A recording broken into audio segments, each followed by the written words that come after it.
ప్రియులారా, మరి దేవుని మహాకృపలో దేవుడు 5 మాసాలు ఆయన చల్లనైన రెక్కల నీడలో కాచి ప్రతి అవసరాన్ని తీర్చి మనకు సమకూర్చి ముందుకు నడిపించి మన కుటుంబాలలో, వ్యక్తిగత జీవితాలలో, సంఘ జీవితంలో ఆయన చూపిన మహాకృపకై దేవునికి వందనాలు చెల్లిస్తూ ఈ 6వ మాసము మొట్టమొదటి రోజు ప్రభు దినాన సంఘంగా దేవుని బిడ్డలుగా కూడగలిగిన ఈ కృపను బట్టి దేవునికి వందనాలు చెల్లిస్తున్నాను.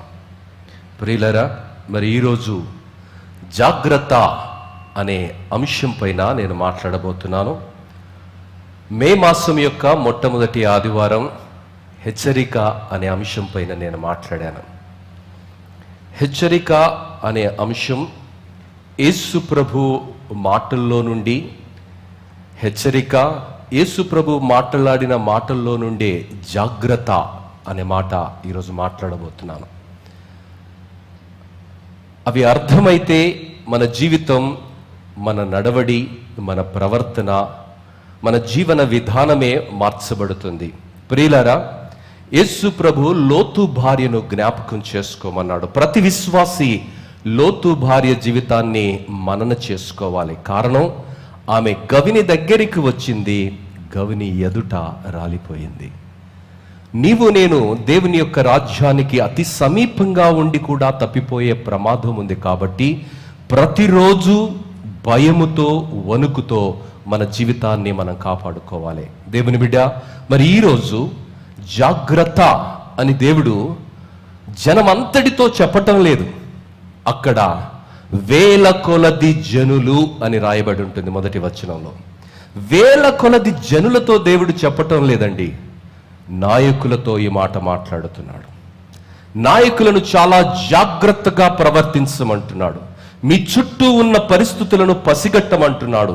లేకుంటే సమాజంలో ఎంత విధ్వంసకరమైన పరిస్థితులను, ఆత్మీయ జీవితాలలో మనుషులకు ఎంత శాపకరమైనటువంటి పరిస్థితులకు అవి కారణమవుతాయో. కాబట్టి నా శిష్యులుగా మీరు కనిపెట్టుకొని జాగ్రత్తగా ప్రవర్తించాలి.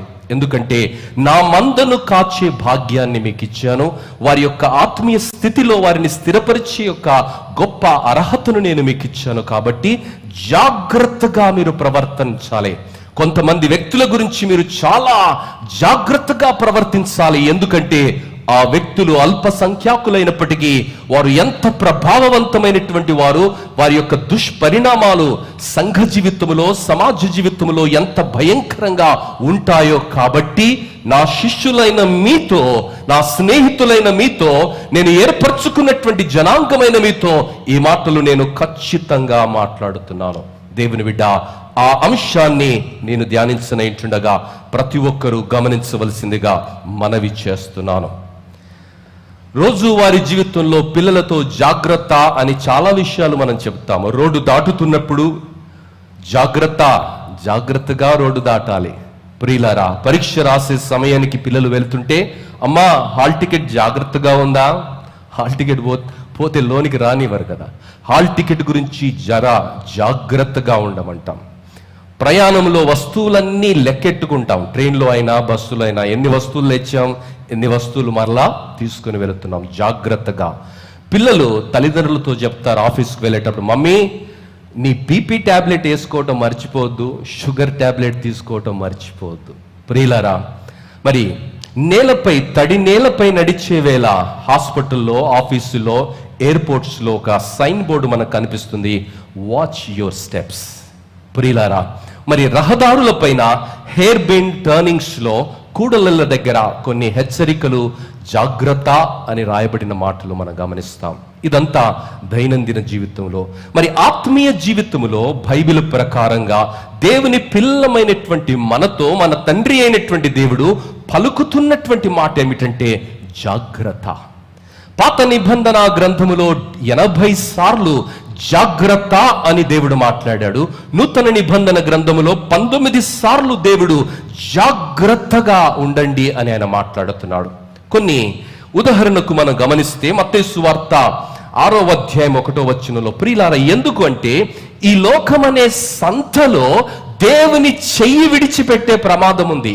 దేవుని మార్గములో నుండి మైమరచిపోయి మరొక మార్గంలోనికి నడిచే ప్రమాదం ఉన్నది. కాబట్టి నీవు నేను జాగ్రత్తగా ప్రవర్తించాలి. దేవుడు అంటున్న మాట, యేసు, మనుషులకు కడబడవలనని వారి ఎదుట మీ నీతి క్రియలు చేయకుండా జాగ్రత్త పడుడి. మార్కు సువార్త 13వ అధ్యాయము 33వ వచనంలో, జాగ్రత్త పడుడి, మెలకువగా నుండి ప్రార్థన చేయుడి, ఆ కాలం ఎప్పుడు వచ్చునో నీకు తెలియదు. హెబ్రీయులకు రాసిన పత్రిక 4వ అధ్యాయము 11వ వచనము, కాబట్టి అవిధేయత వలన వారు పడిపోయినట్లుగా మనలో ఎవడైనను పడిపోకుండా విశ్రాంతిలో ప్రవేశించుటకు జాగ్రత్త పడుడి. 2 పేతురు 1వ అధ్యాయం 5వ వచనము, మీ మట్టుకు మీరు పూర్ణ జాగ్రత్త గలవారై. 2 పేతురు 3వ అధ్యాయం 14వ వచనము, ఆయన దృష్టికి నిష్కలంకులుగాను నిందారహితులుగాను కడబడునట్లు జాగ్రత్త పడుడి. 1 పేతురు 4వ అధ్యాయం 16వ వచనము, నిన్ను గూర్చియు నీ బోధను గూర్చియు జాగ్రత్త కలిగి ఉండుము. దేవుని బిడ్డ, ఈ మాటలు దేవుని వాక్యం సెలవిస్తున్నది. జాగ్రత్త, జాగ్రత్త. దేవుని వాక్యము హెచ్చరిస్తున్నది జాగ్రత్త అని. దేవుని బిడ్డ, మైమరచి జీవించడానికి లేదండి. మా భోజనం తింటే మీరు మైమరచిపోతారు, మా పాటలు వింటే మీరు మైమరచిపోతారు. మైమరచిపోవడానికి లేదు ఈ లోకంలో. అడ్వర్టైజ్మెంట్స్ వింటుంటాం కదా, మైమరచిపోవడానికి లేదండి. మైమరచిపోతే పై బలిగిపోతుంది అన్నట్టుగా ఉంటుంది పరిస్థితి. కాబట్టి చాలా జాగ్రత్తగా ఉండాలి. నీవు నేను జవాబుదారీతనంతో బ్రతకడానికి పిలువబడ్డాం. దేవుని మాటలు, దేవుని యొక్క మాటలలో ఉన్నటువంటి గాఢత, గంభీరత అర్థమైన రోజు పరిస్థితులు మరోలా ఉంటాయి. యేసు పనిచేసే విధానం మనకు అర్థమవుతే మన జీవితం చాలా గొప్పగా ఆశీర్వదించబడుతుంది. ప్రియులారా, యేసు ప్రభువు లూకా సువార్త 12వ అధ్యాయంలో 59 వచనాలు ఉంటాయి. అధ్యాయాన్ని ఒక నిమిషంలో నేను విభజిస్తాను.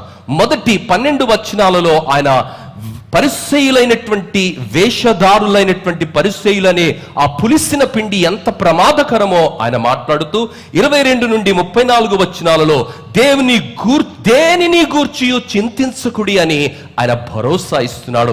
మరి మూడవదిగా ఆయన రాకడకు ముందు ఉండే పరిస్థితిని ఆయన వివరిస్తున్నాడు. 4వదిగా రాకడకు ముందు ఉండబోయే భయానకమైనటువంటి విభజనలను గురించి ఆయన మాట్లాడుతున్నాడు. 5వదిగా చివరిదిగా భవిష్యత్ పరిణామాలను గూర్చి ఆయన హెచ్చరిస్తున్నాడు. కానీ ఈరోజు కేవలము మరి పరిసయ్యుల వేషధారణ గురించి నేను మాట్లాడబోతున్నాను. దేవుని బిడ్డ, లూకా సువార్తలో మరి దేవుడు ఆ 12 మందితో ఈ మాటలు మాట్లాడుతున్నాడు, జన సమూహం అంతటితో కాదు. అందుకనే there is one saying, a army of lions led by sheep is defeated by army of sheep led by lion. ఒక గొర్రెల మందను సింహము నడిపితే ఆ గొర్రెల మందను నడిపినటువంటి సింహపు నాయకత్వములో, సింహాలను నడిపినటువంటి గొర్రె నాయకత్వంలో ఉన్నటువంటి ఆ మందను అది ఓడగొడుతుంది. అంటే ప్రియులారా, అందులో గొప్ప భావం ఉంది. ఆ భావం ఏంటంటే, అల్పసంఖ్యాకులైనటువంటి వ్యక్తులను దేవుడు తన ఆలోచన చేత ప్రభావితం చేసి తన ఆలోచన విధానంలోనికి వారిని మలిచి వారి ద్వారా భూలోకాన్ని తలకిందులు చేయగలిగినటువంటి వ్యక్తులుగా వారిని ఆయన తయారు చేస్తున్నాడు. ఈరోజు మనుషులకు మందబలం కావాలండి. మందబలంతో ఏం జరగదమ్మా. మందబలం కాదు, కానీ గుండె బలము, బుద్ధి బలము, ఆత్మ నడిపింపు కలిగినటువంటి వ్యక్తులే ప్రపంచాన్ని తలకిందులు చేస్తారని చరిత్రలో మనం చూస్తున్నాం. యేసు మరి అలాంటి ప్రమాదకరమైనటువంటి ఆత్మీయ ఆధ్యాత్మిక వాతావరణంలో దేవుని నామములో జరుగుతున్నటువంటి వ్యాపారాన్ని, వేషధారణ ఎంత ప్రమాదకరమైనదో, వేషధారణ అన్నది ఎలా గుర్తించాలో అన్నది ఆయన మాట్లాడుతున్నాడు. ప్రియులారా, 12వ అధ్యాయము 1వ వచనంలో లూకా సువార్తలో మనం గమనిస్తే, జేకబ్ రాజు గారు లేరు, చదివేవారు లేరా?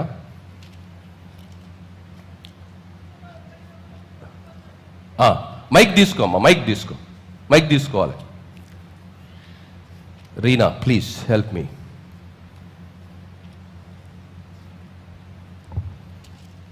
ఒక మైక్ ఆన్ చేయి. శశిబాబు, ఒక మైక్ ఆన్ చేయి. అంతలో ఒకడినొకడు త్రొక్కుకొనున్నట్లు వేల కొద్ది జనులు కూడినప్పుడు ఆయన తన శిష్యులతో మొదట ఇట్లు చెప్పసాగెను, పరిసయ్యుల వేషధారణాల పులిసిన పిండిని గూర్చి జాగ్రత్త పడుడి. అరే, వేల మంది ఉన్నారండి అక్కడ. ఇన్ని వేల మంది ఒకరిని ఒకడు తొక్కుకునే పరిస్థితి కనిపిస్తే దేవునికి అప్పుడే సమయమా అంటే ఆ విషయము ఎంత ప్రాముఖ్యమైనదో మీరు గమనించాలి. దేవుడు ఒకరిని ఒకడు తొక్కుకునే పరిస్థితిలో ఆయన శిష్యులను దగ్గరికి పిలిచి వారి శిష్యులతో దేవుడు ఈ మాటలు మాట్లాడుతున్నాడని. ఏం మాటలు మాట్లాడుతున్నాడంటే ఈ పరిసయ్యులైనటువంటి ఈ వ్యక్తుల గురించి ఆయన మాట్లాడుతున్నాడు. ఈ పరిసయ్యులు ఎవరండి? ఈ శాస్త్రులు ఎవరండి? ఈ ధర్మశాస్త్ర ఉపదేశకులు ఎవరండి? ఈ మూడు విషయాలు మొదట మీకు చెప్తాను. ప్రియులారా, బైబిల్లో మనం చదువుతున్నప్పుడు చాలా సందర్భాలలో శాస్త్రులు, పరిసయ్యులు, సద్దూకలయులు అని మనం గమనిస్తుంటాము. ధర్మశాస్త్ర ఉపదేశకులని ఈ మాటలు గమనిస్తాం. వీళ్ళు ఎవరయ్యా? యూదా సమాజములో మరి ఇశ్రాయేలుల మధ్య వీళ్ళ యొక్క ప్రాధాన్యత ఏమిటి అన్నది మనం గమనిస్తే, శాస్త్రులు అనే వాళ్ళు లేఖకులు, అంటే దేవుని లేఖనాలను ఉన్నది ఉన్నట్లుగా మరి వారు ఉపదేశించేవారు. దేవుని లేఖనాలను వారు ఎరిగినటువంటి ప్రధాన పండితులు వారు. తరచుగా మత గ్రంథాల ప్రతులను రాసేవారు. మత గ్రంథాలను సురక్షితంగా ఉంచే బాధ్యత కూడా వీరిదే. వీరు తోరాను కంఠస్థం చేసేవారు. తోరా అంటే మొదటి 5 గ్రంథాలైనటువంటి మరి పాత నిబంధనలో మొదటి 5 గ్రంథాలను తోరా అంటారు. మరి ఆ 5 గ్రంథాలను కంఠస్థం చేసి మరి వేదాన్ని వల్లించగలిగినటువంటి దిట్టలు వీరందరూ కూడా శాస్త్రులు లేక ధర్మశాస్త్ర ఉపదేశకులు. సద్దూకైలు ఎవరు అంటే మతపరమైన రాజకీయ ప్రమేయమున్న వర్గం ఇది. ఆనాటి ధార్మిక లోకములో ఉన్నటువంటి వీరు అల్పసంఖ్యాకులండి. వీరు యెరూషలేము మందిరములో, అంటే సమాజ మందిరాలు వేరు, యెరూషలేములో ఉన్నటువంటి ప్రధాన మందిరము వేరు. ఆ ప్రధాన మందిరములో మరి యాజక ధర్మాన్ని ఆచరించేవారు. ఆ మందిరములో చాలా గొప్ప భూమికను వీరు పోషించేవారు. వీరి సెలవు లేకుండా ఏది జరిగేది కాదు. వీరు ఆర్థిక పరిపుష్టి కలిగినటువంటి వారు, అధికారాన్ని కలిగినటువంటి వారు. వీరు మోషే ధర్మశాస్త్రాన్ని ఉన్నది ఉన్నట్టుగా అంగీకరించేవారు. వీరికి రాజకీయ అధికారం ఉన్నది. ప్రాచీన ఇశ్రాయేలు యొక్క 70 మంది సభ్యులుండే సుప్రీంకోర్టులా పరిగణించబడే సన్హెరేటు సభలో వీరే అధిక సంఖ్యాకులండి. మరి వీరు మౌఖిక సంప్రదాయాలను నమ్మేవారు కాదు. మౌఖిక సంప్రదాయం అంటే ఓరల్ ట్రెడిషన్స్, మౌఖిక సంప్రదాయాలను వారు నమ్మేవారు కాదు. మరి పునరుత్థానాన్ని కూడా వీరు నమ్మేవారు కాదండి. మరణాంతరం ఉన్నటువంటి జీవితాన్ని వీరు నమ్మేవారు కాదు. అదృశ్యమైన ఆధ్యాత్మిక ప్రపంచాన్ని వీరు తిరస్కరించేవారు. పునరుత్థానమును వీరు ఖండించేవారు. వీరు యెరూషలేము మందిరములో ఆధిపత్యము కలిగి జీవించేవారు. ఇప్పుడు ఆ మందిరం లేదు, ఈ సద్దూకైలు కూడా లేరండి. సరే, మూడవ వర్గం ఎవరంటే పరిసయ్యులు. వీరు సమాజ మందిరములో ఎంతో ప్రజాదరణ కలిగినటువంటి వారు. మీకు అర్థమయ్యే భాషలో చెప్పాలంటే రాజ్యసభ, లోక్సభ అనే దీనిలో ప్రజల చేత ఎన్నిక కాబడినటువంటి వ్యక్తులు. రాజ్యసభ అంటే నామినేటెడ్ పోస్ట్. ప్రియులారా, వీళ్ళు లోక్సభ టైప్ అన్నమాట. సమాజ మందిరాలలో మరి బడుగు బలహీన వర్గాలకు ప్రాతినిధ్యం వహిస్తూ మరి వారి ఆర్థిక పరిస్థితి సద్దూకలయంత పరిపుష్టి కలిగినటువంటి ఆర్థిక పరిస్థితి కాదు. మరి వీరు సమాజ మందిరాలలో ఆధిపత్యాన్ని చెలాయించేవారు. సద్దూకైలేమో యెరూషలేములో ఉన్నటువంటి దేవుని మందిరంలో అధికారాన్ని చెలాయించేవారు. మరి వీరు పునరుత్థానాన్ని నమ్మేవారు, నిత్య జీవితాన్ని నమ్మేవారు, మోషే ధర్మశాస్త్రాన్ని ఉన్నది ఉన్నట్టుగా నమ్మేవారు. మరి అంత మాత్రమే కాకుండా మౌఖిక సాంప్రదాయాలను కూడా వీరు నమ్మేవారు. మరి పితరులు చేసినటువంటి కార్యాలను కూడా వీరు కొనసాగించేవారు. దేవుని వాక్యంలో ఉన్న దానికన్నా కొంచెం కొసరు వేసి ఆచారాలను సృష్టించినటువంటి మోఖ ఇది. మరి ఆ సన్హెరేటు సభలో 70 మంది సభ్యులుండే సన్హెరేటు సభలో మరి అది ఆనాటి ధార్మిక లోకంలో సుప్రీంకోర్టులా పరిగణించబడే ఆ సన్హెరేటు సభలో వీరు అల్పసంఖ్యాకులు, సద్దూకైలు అనేవారు అధిక సంఖ్యాకులు. ప్రియులారా, మరి వీరు ప్రభువు కన్నా ప్రజల మనోభావాలకు, ప్రజలకు పెద్దపీట వేసేవారు. ప్రభువు కన్నా చాలా జాగ్రత్తగా గమనించాలి. ఈ సద్దూకైల గురించి దేవుడు ఎందుకు అంత జాగ్రత్తగా ఉండమన్నాడంటే, బైబిల్ కన్నా, బైబిల్లో చెప్పబడిన సత్యము కన్నా, బైబిల్లో రాయబడిన విధానము కన్నా మనుషులకు, మనుషుల మనోభావాలకు, మనుషులకు, మనుషుల ఆచారాలకు, మనుషులు కల్పించిన విధానాలకు పెద్దపీట వేసేవారు. వారి గురించి దేవుడు చాలా ఘాటైన మాటలు మాట్లాడాడు. మరి ముందుగా మనం చూడబోతున్నాము ప్రియులారా, ఈ శాస్త్రుల గురించి, ఈ పరిసయ్యుల గురించి, ఈ సద్దూకైల గురించి యేసు ప్రభువే మత్తయి సువార్త 5వ అధ్యాయం 20వ వచనంలో ఏమంటున్నాడంటే, శాస్త్రుల నీతి కంటేను పరిసయ్యుల నీతి కంటేను మీ నీతి అధికము కాని ఎడల మీరు పరలోక రాజ్యములో ప్రవేశింపరని మీతో చెప్పుచున్నాను. ఈ మాట దేవుడు ఆషామాషి మాట మాట్లాడటం లేదండి. ఆనాటి ధార్మిక లోకములో నాయకులుగా గుర్తించబడిన వారు, ప్రభువులుగా గుర్తించబడినటువంటి వారు, వేదాన్ని వల్లించేవారు, మనుషులకు మరి దేవుని యొక్క ధర్మాన్ని బోధించేవారు, దేవుని మార్గంలో నడిపించవలసినటువంటి బాధ్యతను పునికి పుచ్చుకున్నటువంటి వారు, వారి నీతి కన్నా మీ నీతి అధికము కాని ఎడల మీరు పరలోక రాజ్యములోనికి వెళ్ళరంటున్నాడు. అంటే వారి నీతి ఈజ్ సబ్స్టాన్షియల్.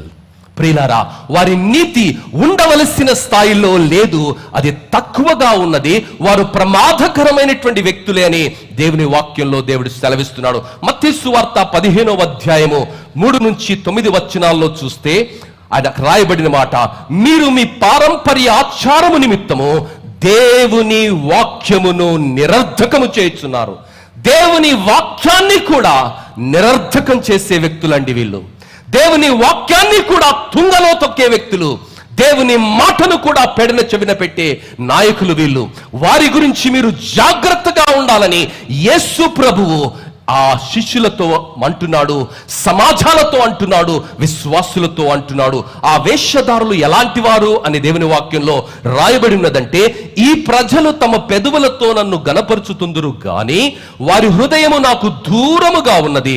మనుషులు, చాలా జాగ్రత్తగా గమనించాలి, మనుషులు కల్పించిన పద్ధతులు దైవోపదేశములని బోధించుచు వారు నన్ను వ్యర్థముగా ఆరాధించుతున్నారు అని యెషయా మిమ్మును గూర్చి ప్రవచించిన మాట సరియే అని వారితో చెప్పాడు. ప్రియులారా, దేవుడు ఈ మాటలను ఎంత వేదనతో పలుకుతున్నాడు ఆ నాయకులతో.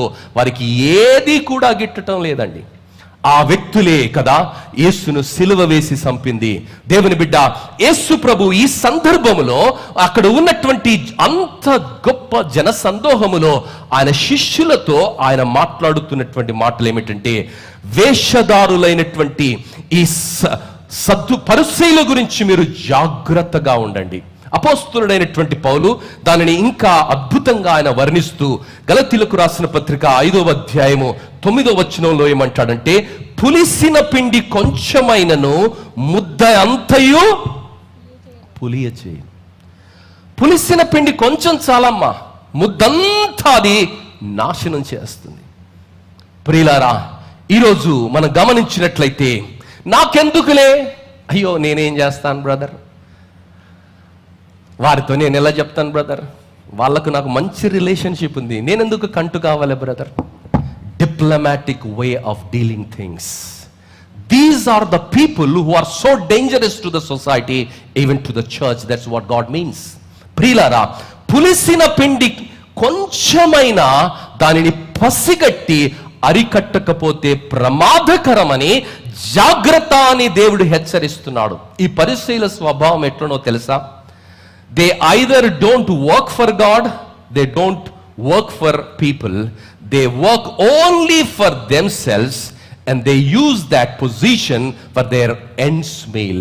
అంటే వారు ప్రజల కొరకు పని చేయరండి, ప్రభువు కొరకు కూడా పని చేయరు. మరి దేని కొరకు పని చేస్తారంటే, వాళ్ళ జీవన భృతి సాగడానికి మాత్రమే వారు పని చేస్తారు. ఈ ధర్మ కార్యాలు, ఆధ్యాత్మిక కార్యమా. దేవుని బిడ్డ, మరి never care for people's soul. వారు మనుషుల యొక్క ఆత్మల గురించి, వారి యొక్క ఆధ్యాత్మిక స్థితి గురించి ఎప్పుడు కూడా వారు పట్టించుకునే పరిస్థితి లేదు. ఈరోజు భౌతికంగా సద్దూకైల విధానము మనకు ధార్మిక లోకాలలో కనిపించకపోవచ్చు, కానీ వారి భావజాలం ఎంత ప్రబలంగా అన్ని సంఘాలలో కనిపిస్తుంది అంటే, వారిని గుర్తించి వారితో జాగ్రత్తగా మెలగకపోతే అంతే. సంఘాలలో, సమాజాలలో ఇలాంటి స్వభావము కలిగినటువంటి మరి పరిచయులను నువ్వు గుర్తించకపోతే చాలా ప్రమాదకరం. వీరికి వాక్యము తెలిసినంతగా ఎవరికి కూడా తెలియదండి. వీరికి వాక్యము తెలుసు, దానిని వారు అనుకరించరు. రెండవది, వీరు పరిశుద్ధాత్మ నడిపింపుకు విధేయత చూపించరు. మూడవది, వీరు దేవుని వాక్యానికి విధేయత చూపించరు. అదే వారి ఆత్మీయ అంధకారానికి, వేషధారణ అనే ముసుగు వేసుకుని జీవించడానికి మరి కారణమైంది. యెషయా భక్తుడు పలుకుతున్నటువంటి మాట, యెషయా గ్రంథము 42వ అధ్యాయములో యెషయా భక్తుడు పలుకుతున్నటువంటి మాట 18వ వచనం నుండి, చెవిటి వాళ్ళరారా వినుడి, గుడ్డి వాళ్ళరారా మీరు గ్రహించున్నట్లు ఆలోచించుడి. నా సేవకుడు తప్ప మరి ఎవడు గుడ్డివాడు? నేను పంపు నా దూత తప్ప మరి ఎవడు చెవిటివాడు? నా భక్తుడు తప్ప ఎవడు గుడ్డివాడు? యెహోవా సేవకుడు తప్ప మరి ఎవడు గుడ్డివాడు? నీవు అనేక సంగతులను చూచుచున్నావు గాని గ్రహింపకున్నావు. వారు చెవి యొగ్గిరి గాని వినకున్నారు. దేవుని బిడ్డ, అనేక సంగతులు చూస్తున్నావు, అనేక సంగతులు వింటున్నావు, కానీ గ్రహిస్తున్నావా? దేవుడు యెషయా ప్రవక్త ద్వారా పలుకుతున్నటువంటి మాట. మరి లూకా సువార్త 11వ అధ్యాయంలో యేసు ప్రభు వీరి గురించి పలుకుతున్నటువంటి మాట మరొకటి గమనిస్తే, లూకా సువార్త 11వ అధ్యాయము 52వ వచనం నుండి 54 వచనాల్లో, అయ్యో ధర్మశాస్త్ర ఉపదేశకులారా, మీరు జ్ఞానబను చాలపు చెవిని ఎత్తుకొని పోయిరి, మీరును లోపల ప్రవేశించు వారిని అడ్డుగింతురని చెప్పెను. ఆయన అక్కడి నుండి వెళ్ళినప్పుడు శాస్త్రులను పరిసయ్యులు ఆయన మీద నిండా పగబట్టి ఆయన మీద నేరము మోపవలెను నుండి ఆయన నోట నుండి వచ్చు ఏ మాట ఏనన్ను పట్టుకొనుటకు పొంచి వెదుకుచు చాలా సంగతులను గూర్చి ఆయనను మాటలాడింపసాగిరి. ప్రియులారా, యేసు ప్రభును ఏదో ఒక విధంగా ఇరకాటంలో పెట్టాలి. ఎందుకంటే వీడొక్కడే మాకు తలనొప్పిగాడయ్యాడే అండి. 100 సంవత్సరాల నుండి, 1000 సంవత్సరాల నుండి మకుటం లేని మహారాజుల్లా మేము ఇక్కడ ఉన్నాం. మమ్మల్ని కదిపగలిగినటువంటి వాడు లేడండి. మేము ఇక్కడ పాదుకొని పోయాం. మమ్మల్ని ఏలెట్టి గెలికేవాడు వాడు లేడండి. అలాంటి మా అధికారాన్ని ప్రశ్నించడానికి వీడు వచ్చాడండి. ఎక్కడి నుంచి వచ్చాడు? వీడు ఏం మాట్లాడుతున్నాడు? వీడు మాట్లాడియండి. వీడు మాట్లాడిస్తే ఏదో ఒక తప్పు చేస్తాడు. వీడు మాట్లాడియండి. నిండా ద్వేషం నింపుకున్నారు, కక్ష నింపుకున్నారు, మరి అసూయతో వారు ప్రవర్తిస్తున్నారు. యేసు తప్పు చేశాడని కాదండి, వారిని ప్రశ్నించాడు కాబట్టి వారికి గిట్టడం లేదు. వారికి సత్యము తెలుసు, సత్యము తెలియనటువంటి వారు కాదు, కానీ ఆ సత్యము తెలిసి కూడా వారు అంధకారంలో ఉన్నారు. మత్తయి సువార్త 6వ అధ్యాయము 23వ వచనంలో, నీలోనున్న వెలుగు చీకటి అయిన ఎడల ఆ చీకటి ఎంత గొప్పది. యేసు ప్రభు అంటున్నాడు, మీలో ఉన్నటువంటి చీకటి, వెలుగు చీకటి అయితే ఆ చీకటి ఎంత గొప్పది. ధర్మశాస్త్రాన్ని బోధించవలసినటువంటి వీరు, దేవుని ప్రజలను దేవుని మార్గంలో నడిపించవలసినటువంటి వీరు, దేవుని కొరకు దేవుని ప్రజలను పెంచి పోషించవలసినటువంటిది వీరు ఆత్మీయంగా ఎంత భయంకరమైనటువంటి మానవ కల్పితమైనటువంటి పద్ధతులు, మరి అనేకమైనటువంటి వాక్యపు విరుద్ధమైనటువంటి విధానాలను సమాజ మందిరాలలో కొనికి దేవుని మందిరంలోనికి తీసుకుని వచ్చి ఆ సమాజాన్ని భ్రష్టు పట్టిస్తున్న పరిస్థితిలో దేవుడు పలుకుతున్నటువంటి మాట, మరి ఆ శిష్యులతో మరి చాలా జాగ్రత్తగా వీరితోటి ప్రవర్తించండి. ఎందుకంటే వీరు ఎంత ప్రమాదకరమైనటువంటి వారంటే సమాజానికి సర్వనాశనం చేయలేనటువంటి వ్యక్తులు. వీరి భావజాలము ఎంత భయంకరమైనదంటే వీరి యొక్క భావజాలము సమాజాన్ని తీసుకొని వెళ్ళి లోకములో కలిపేస్తున్నది. కాబట్టి వీరితో చాలా ప్రమాదకరమైనటువంటి వ్యక్తులు, వీరితో మీరు జాగ్రత్తగా ప్రవర్తించండి దేవుడు అంటున్నాడు. డిఎల్ మూడీ ఒక మాట అన్నారు, Bible is not a competition, it has to lived out. ఈరోజు కాంపిటీషన్స్ ఎక్కువైపోయాయి. చర్చెస్ లో there is a competition about Bible, but it is not given for competition, it has given for you and me to live out the truth through our life. మన జీవితాల ద్వారా ఈ సత్యాన్ని మనము జీవించడానికి, లోకానికి చూపించడానికి దేవుడిచ్చాడు. ప్రియులారా, వేషధారణలో ఉండే మరి సైడ్ ఎఫెక్ట్స్ ఏంటంటే, సత్యము వీరికి తెలిసినా ఆ సత్యానికి వీరు విధేయత చూపించరండి, ఆ సత్యాన్ని వీరు అనుకరించరండి. వేశ్యదారులను ఎలా గుర్తించాలంటే వారికి సత్యం ఏంటో తెలుసు, కానీ ఆ సత్యానికి వారు విధేయత చూపించరు, ఆ సత్యాన్ని వారు అనుకరించరు. అందుకనే యోహాను రాసినటువంటి మొదటి పత్రికలో 2వ అధ్యాయము 3-4 వచనాల్లో యోహాను ఈ విధంగా అంటున్నాడు, మరియు మీరు ఆయన ఆజ్ఞలను గైకొనిన ఎడల దీని వలననే ఆయనను ఎరిగియున్నామని తెలుసుకుందుము. ఆయనను ఎరిగి ఉన్నానని చెప్పుకొనొచ్చు ఆయన ఆజ్ఞలను గైకొనని వాడు అబద్ధికుడు, వానిలో సత్యము లేదు. Is it clear? Hope it is clear. నీవు క్రైస్తవుడవు అని చెబితే, నీవు విశ్వాసివి అని చెబితే, దేవుని వాక్యాన్ని నువ్వు వెంబడిస్తున్నావని నీవు చెబితే, ఆ సత్యములో నీవు నిలిచి ఉండాలి. ఆ సత్యానికి భిన్నంగా నువ్వు ప్రవర్తిస్తే దేవుని వాక్యము నీకు ఇస్తున్న టైటిల్ ఏంటో తెలుసా? అబద్ధికుడు, వానిలో సత్యము లేదు. ప్రియులారా, వేశ్యధారులో ఉండే మరొక లక్ష్యం ఏమిటంటే, మేలైనది చేయనెరిగియు అలాగు చేయని వానికి పాపము కలుగు. ఈ పరిశీలకు మేలేంటో కీడేంటో, సత్యమేంటో అసత్యమేమిటో, ధర్మమేమిటో అధర్మమేమిటో, దేవుని నీతి ఏమిటో మరి పాపమేమిటో స్పష్టంగా తెలుసండి. కానీ ఏది మంచో అది చేయగలిగినటువంటి గుండె నిబ్బరం లేదు, విధేయత లేదు, ఆ మంచితనం వారిలో కనిపించటం లేదు. ప్రియులారా, ఏ వ్యక్తి అయితే సత్యమును తెలుసుకున్నప్పటికీ ఆ సత్యములో ప్రవర్తించడానికి ఇష్టపడటం లేదు, మేలైనది చేయనెరిగియు అలాగు చేయని వానికి పాపము కలుగును, వాడు వేశ్యదారి. దేవుని బిడ్డ, మరొక లక్షణం ఏమిటంటే లూకాసు సువార్త 11వ అధ్యాయం నీలో నుండి వెలుగు చీకటి అయి ఉండకుండా చూచుకో. Whatever truth that you have received so far from the Lord, we need to keep it tact. దాన్ని చాలా జాగ్రత్తగా మనం కాపాడుకోవాలి. భయముతోనూ వణుకుతోనూ నా రక్షణను నేను కాపాడుకుంటున్నానని భక్తుడు సెలవిస్తున్నాడు. దేవుని బిడ్డ, 2వ విషయము, the side effects of a hypocrite. ఒక వేశ్యధారి జీవితాన్ని మనం ఎలా గుర్తించాలంటే, living a self serving life, స్వయం సేవ. వేశ్యదారి వీరు నాయకత్వాన్ని అపేక్షిస్తారు, ఎందుకంటే వారు అధికారం అనుభవిస్తే అధికారాన్ని అధర్లపైన అజమాయిషి చేయడం వారికి ఇష్టం. అంతేగాని అందరికి పరిచర్య చేయటం కాదు, సేవ చేయడానికి అధికారానికి రారు వారు. ఈ పరిశీలన అనేటువంటి వారు సేవ చేయడానికి రాలేదండి. దేవుని వాక్యంలో వారి గురించి రాయబడినటువంటి మాటలు ఏంటంటే, వారి అంగీ కూడా నలగదండి, వాళ్ళ తెల్ల బట్టల అంగీ కూడా నలగదండి. మరి పట్టు పీతాంబరాలు వేశారో కద్దరు బట్టలు వేశారో ఏమిదో తెలియదు, కానీ వారి బట్టలు కూడా నలవవు. కానీ మనుషుల మీద రకరకాల భారాలు మోపేవారు. అధికారం ఉన్నవాడు మోపుతాడు, వేరోడు మోపలేడండి. అలాగా జనం కాదు, వీరికి అధికారం కావాలి. ఎందుకొరకంటే స్వయం సేవ చేసుకోవడానికి, వారిని వారు పెంపొందించుకోవడానికి. ఉదాహరణకు మనం గమనిస్తే రాజైనటువంటి సౌలులో మనము అలాంటి ఒక స్వభావాన్ని చూస్తున్నాం. ఆయనకు దేవుని వాక్యం ఏంటో తెలుసు, దేవుని ఆజ్ఞ ఏమిటో తెలుసు, అమాలేకీయులను దేవుడు ఏం చేయమన్నాడో తెలుసు. కానీ ఆ దేవుని మాటను, దేవుని వాక్యాన్ని, దేవుని ఆజ్ఞను పక్కన పెట్టి తన చిత్తాన్ని మాత్రమే ఆయన నెరవేర్చాడు. 2వ ఉదాహరణ, సొలొమోను రాజు గారి యొక్క కుమారుడైనటువంటి రెహోబాము తండ్రి చాలా జ్ఞానవంతుడండి.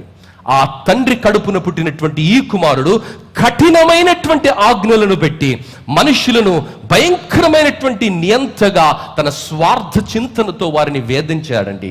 పరిసయ్యులు కూడా అంతే. వీరు మత సంప్రదాయాలు, నమ్మకాలు, ఆచారాలు అనే పేరుతో వారి యొక్క శక్తినంతా వంచుచు సేవా ముసుగులో, సాంప్రదాయపు ముసుగులో వారి యొక్క కోరికలను తీర్చుకునేటువంటి మూక. వారి గురించి మీరు చాలా జాగ్రత్తగా ఉండాలని యేసు ప్రభు అంటున్నాడు. 2వ లక్షణం ఈ వేషధారంలో ఏంటంటే, విశ్వాసాన్ని కఠినమైనటువంటి నియమాలుగా మారుస్తారు వారు. అంటే కఠినమైన పనులు చేస్తుంటే, అబ్బా వీడు నిజంగా చాలా భక్తిపరుడండి అంటాడు. దేవుడు కఠినమైనటువంటి సూత్రాలు ఏమిట్లేదండి, నమ్ముట నీ వలనైతే నువ్వు రక్షించబడతావు. Salvation is so simple.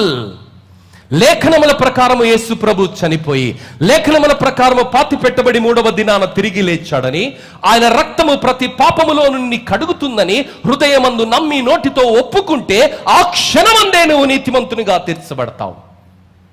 అంత అద్భుతమైనటువంటి రక్షణ కార్యాన్ని ఎంత కఠినతరం చేశారో తెలుసా, ఎంత భయంకరమైనటువంటి స్థితిగతుల్లోనికి నడిపించారో తెలుసా.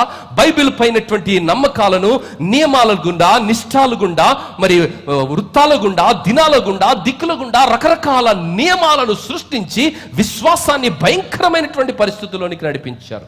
ప్రియులారా, ప్రపంచంలో ఉన్నటువంటి ఏ ధార్మిక సంస్కృతినైనా మీరు గమనిస్తే, ప్రపంచంలో ఉన్నటువంటి ధార్మిక సంస్కృతి అంతా మీకు చెప్పేది ఏంటంటే, హృదయము బయట పరిశుభ్రత గురించి అది మాట్లాడుతుంది. It is not holiness, it is only cleanliness. ప్రపంచంలో ఉన్నటువంటి ఏ ధార్మిక వ్యవస్థనైనా మీరు గమనించండి, పాలతో గడగాలి, నీళ్ళతో గడగాలి, తేనెతో గడగాలి, చెప్పులు వదిలిపెట్టాలి, తల మీద స్నానం చేయాలి, కూర్చున్న తర్వాత లేవాలి స్నానం చేయాలి, నిలబడ్డ తర్వాత స్నానం చేయాలి, మడిగట్టుకొని చేయాలి, ఇలా 100 సూత్రాలు చెప్తారు. కానీ బైబిలు గ్రంథము మాత్రమే హృదయం గురించి మాట్లాడుతున్నది. హృదయం అనే గొప్ప రోగముతో, హృదయంలో ఉన్నటువంటి ఆ రోగాన్ని ఎరిగినటువంటి వాడు హృదయ శుద్ధి గురించి మాట్లాడుతున్నాడు. Only Bible speaks about your soul and your heart. దేవుని బిడ్డ, ఈరోజు క్రైస్తవ నాయకులు ఎలా ఉన్నారంటే, చూడండి ఆ ఫలానా మతాన్ని చూడండి, ఫలానా ధర్మాన్ని చూడండి, వాళ్ళన్నీ అక్కడిడిచి వస్తారు, ఇక్కడిడిచి వస్తారు. ఎక్కడిడిచి వచ్చినా వాని లోపల ఉండేదంతా ఎక్కడ ఉండాలో అక్కడే ఉంది. వాని బతుకేం మారలేదు. ఆచారాలు మారవచ్చు, అలవాట్లు మారవచ్చు, బాహ్యంగా కనిపిస్తూ ఉండవచ్చు, కానీ వాని హృదయంలో మార్పు లేదు. దేవుని బిడ్డ, నువ్వు గమనిస్తే దేవుని వాక్యములో మరి యేసు ప్రభు హృదయ శుద్ధి గురించి ఆయన మాట్లాడుతున్నారు. దేవుని వాక్యము తెలియనటువంటి వారు మరి అన్యులతో లేక అన్య సాంప్రదాయాలతో యేసు యొక్క నీతియుక్తమైన, పవిత్రమైన, పరిశుద్ధమైన మార్గాన్ని వారు సరిపోల్చడానికి ప్రయత్నిస్తారు. ప్రియులారా, ఈ పరిసయ్యులు కూడా అంతే. దేవుడు నువ్వు ఎక్కడ ఉన్నా ప్రార్థన వింటాడండి. ఇక్కడ చేసిన ప్రార్థన వింటాడు, రోడ్డు మీద నడుస్తూ ప్రార్థన చేసినా వింటాడు, కారు నడుపుతూ ప్రార్థన చేసినా వింటాడు, హాస్పిటల్లో ప్రార్థన చేసినా వింటాడు, జైల్లో ప్రార్థన చేసినా వింటాడు, సముద్ర గర్భములో ప్రార్థన చేసినా దేవుడు వింటాడు. యోనా ఎక్కడ ప్రార్థన చేశాడు? పేతురు ఎక్కడ ప్రార్థన చేశాడు? దానియేలు ఎక్కడ ప్రార్థన చేసింది? ప్రియులారా, నువ్వు ఎక్కడ ప్రార్థన చేసినా, ఏ స్థితిలో ప్రార్థన చేసినా దేవుడు నీ ప్రార్థన వింటాడు. కానీ ఈ పరిస్థితిలో అనేకమైనటువంటి మాయ మాటలు చెప్పి మనుషులను రకరకాల సాంప్రదాయాలలో నింపి వారు మోయలేని భారాలను పెట్టి దేవుని యందు విశ్వాసాన్ని, ఎంత దేవుని ప్రేమించడం ద్వారానే ఉంటుంది, కానీ అనేకమైనటువంటి ఆంక్షల ద్వారా వారిపైన మోయలేని భారాలు పెట్టారు. వారితో జాగ్రత్త అని దేవుని వాక్యం సెలవిస్తుంది. 4వ విషయం ఏంటంటే, నియమాలన్నిటినీ విధేయత చూపిన వారి హృదయం దేవునికి చాలా దూరంగా ఉంది. వీళ్ళు ఎంత ఖచ్చితంగా ఫాలో అవుతారో తెలుసా బైబిల్? కొత్తిమీరలో 10వ వంతు వాడని ఇస్తామా మనం? కొత్తిమీరలో కూడా 10వ వంతు ఇస్తారు వీళ్ళు. ఎంత గ్రేట్ అమ్మా! పప్పులో 10వ వంతు ఇస్తావా? బియ్యంలో 10వ వంతు ఇస్తావా? పైసల్లో 10వ వంతు ఇస్తామేమో మనం, కానీ వీళ్ళు కొత్తిమీర, పుదీనా అన్నిట్లో 10వ వంతు ఇస్తారండి. కానీ వీరి హృదయం దేవునికి దూరంగా ఉంది. వీరు దేవునికి చాలా దూరంగా ఉన్నారు. అందుకే దేవుడు అంటున్నాడు, ఈ వేశ్యదారులతో మీరు జాగ్రత్తగా ఉండాలి. ఈ వేశ్యదారులతో మీరు జాగ్రత్తగా ఉండాలి. ప్రియులారా, 12వ అధ్యాయానికి వద్దాం. 12వ అధ్యాయం మొదటి 3 వచనాలు వివరిస్తా. వేషధానల లేని జీవితాన్ని దేవుడు కోరుకుంటున్నాడు. దేవుడు ఏం కోరుకుంటున్నాడండి? మన నుంచి ఏం కోరుకుంటున్నాడండి? అంత జన సందోహములో యేసు తన శిష్యులను పిలిచి సత్యాన్ని బోధిస్తున్నాడు. ఏంటంటే, ఆ పులిసిన పిండి గురించి మీరు జాగ్రత్తగా ఉండండి. కొంచెమంత పిండి ఎంత భయంకరమో అంటే, మనకి ఈజీగా అర్థం కావాలంటే కరోనా టైప్ అన్నమాట. కరోనా వచ్చినప్పుడు ఎన్ని ఆంక్షలు ఉండే? దేశ సరిహద్దులు మూయబడ్డాయి, విమాన రవాణా వ్యవస్థ మూయబడింది. పరిస్థితి చాలా ఘోరంగా ఉండే. దాదాపుగా 2 నెలలు కఠినమైన ఆంక్షల మధ్య మనం బ్రతికామండి. సొంత వారు చనిపోతే ఆ సమాధి కార్యక్రమానికి వెళ్ళడానికి కూడా అనుమతి నిరాకరించబడింది. వీలో ఎంతమందికి ఆ అనుభవం ఉందో నాకు తెలియదు. ఒకరోజు 3 సమాధులు, కానీ ఆ సమాధులకు వెళ్ళే అనుమతి నేను నిరాకరించబడ్డాను. ఆన్లైన్లోనే సమాధులు చేయవలసి వచ్చింది. మా మేనత్త భర్త ఎన్సి సంజీవరావు గారు చనిపోయినప్పుడు దేవరకొండ వెళ్ళడానికి, కానీ నా ఇంటి పక్కన ఉన్నటువంటి హాస్పిటల్లో ఆయన చనిపోయాడు, టీబీ హాస్పిటల్లో. But permission has been denied. కఠినమైన ఆంక్షలు. ఎందుకంటే ఆ రోగం అంత ప్రమాదకరం అన్నదమ్మా. కరోనా అనే రోగం ఎంత ప్రమాదకరమైందంటే ఎవరినైనా కబలించగలిగినటువంటి పరిస్థితి ఉంది. దేవుని బిడ్డ, అంతకన్నా ప్రమాదకరమైన వ్యక్తులు ఎవరో తెలుసా? పరిసయ్యులు. వారు ఎంత ప్రమాదకరమైనటువంటి వారంటే అందరినీ వారి యొక్క రోగంతో వారు నింపేసేస్తారు. ఆ వేషధారణ అనే రోగము, ముసుగు జీవితం అనే రోగముతో అందరినీ నింపేస్తారు. సత్యానికి విధేయులు కాకుండా సత్యానికి అవిధేయత చూపించి సత్యపు మార్గములో నుండి వైదొలిగి మరొక మార్గములో జీవించే పరిస్థితిలోనికి వారిని నెట్టేస్తారు. ప్రియులారా, అలాంటి వ్యక్తులు వాటికి భక్తి బయటికి నడిస్తారండి, కానీ వారికి భక్తి ఉండదని దేవుడు అంటున్నాడు. 11వ అధ్యాయం లూకాసు సువార్త 37 నుండి 40 వచనాల్లో యేసయ్య ఏమంటున్నాడంటే, ఆయన మాట్లాడుచుండగా ఒక పరిసయ్యుడు తనతో కూడా భోజనం చేయమని ఆయనను పిలువగా ఆయన లోపలికి వెళ్ళి భోజన పంక్తిని కూర్చుండెను. ఆయన భోజనముకు ముందుగా స్నానము చేయలేదని ఆ పరిసయ్యుడు చూచి ఆశ్చర్యపడెను. వీనికి అంతే రూల్స్ రెగ్యులేషన్స్ ఇవే, కానీ హృదయం ఎక్కడో ఉన్నది దేవునికి దూరంగా. దేవుని మాటకు విధేయత లేదు. వీడు ఓన్లీ రూల్స్ అండ్ రెగ్యులేషన్స్ మాట్లాడతాడండి పరిసయ్యుడు.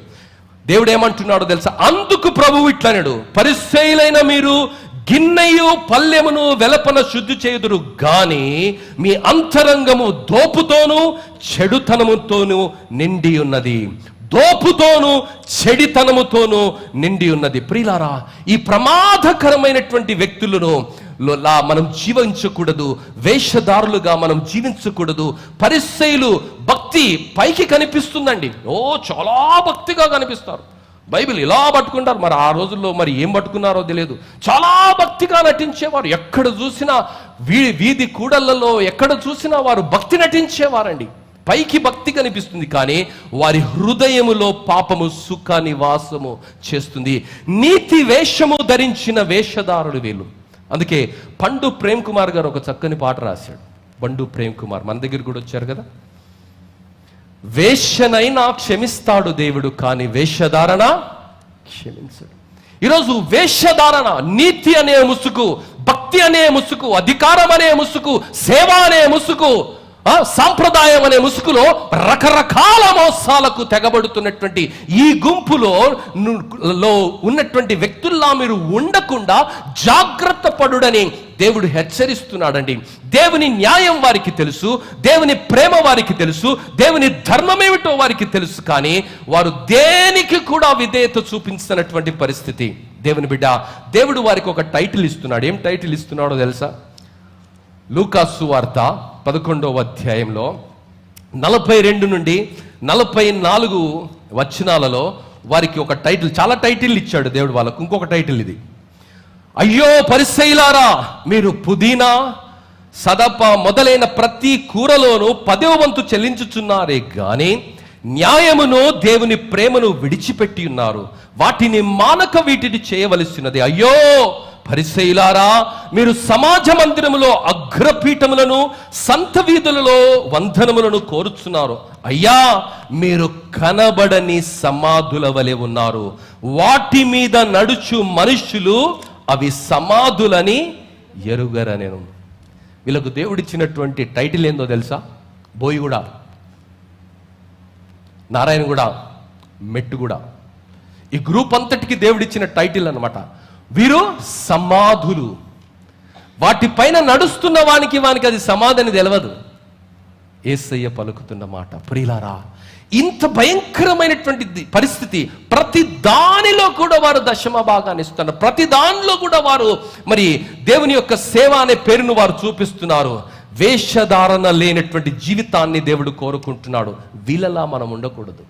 దేవుని బిడ్డలమైనటువంటి మనము, నీతికి వారసులుగా పిలువబడినటువంటి మనము, చీకటిలో నుండి ఆశ్చర్యకరమైన తన వెలుగులోనికి పిలువబడినటువంటి మనము, దేవుని ప్రేమను, కనికరాన్ని, న్యాయాన్ని ఎరిగినటువంటి మనము మన జీవితాల ద్వారా లోకానికి ఆయనను పరిచయం చేయాలి. ఈ పరిచయలైనటువంటి వారు వేషధారులు. వారు దేవుడి జీవితం వారి జీవితాలలో కనిపించటం లేదు. దేవుని బిడ్డ, మత్తయి సువార్త 23వ అధ్యాయం 24వ వచనంలో దేవుడు, అంధులైన మార్గదర్శకులారా, దోమ లేకుండున్నట్లు వడియగట్టి ఒంటెను మృంగువారు మీరే. ఎంత బ్యూటిఫుల్ ఎక్స్ప్లెనేషన్ అబ్బా.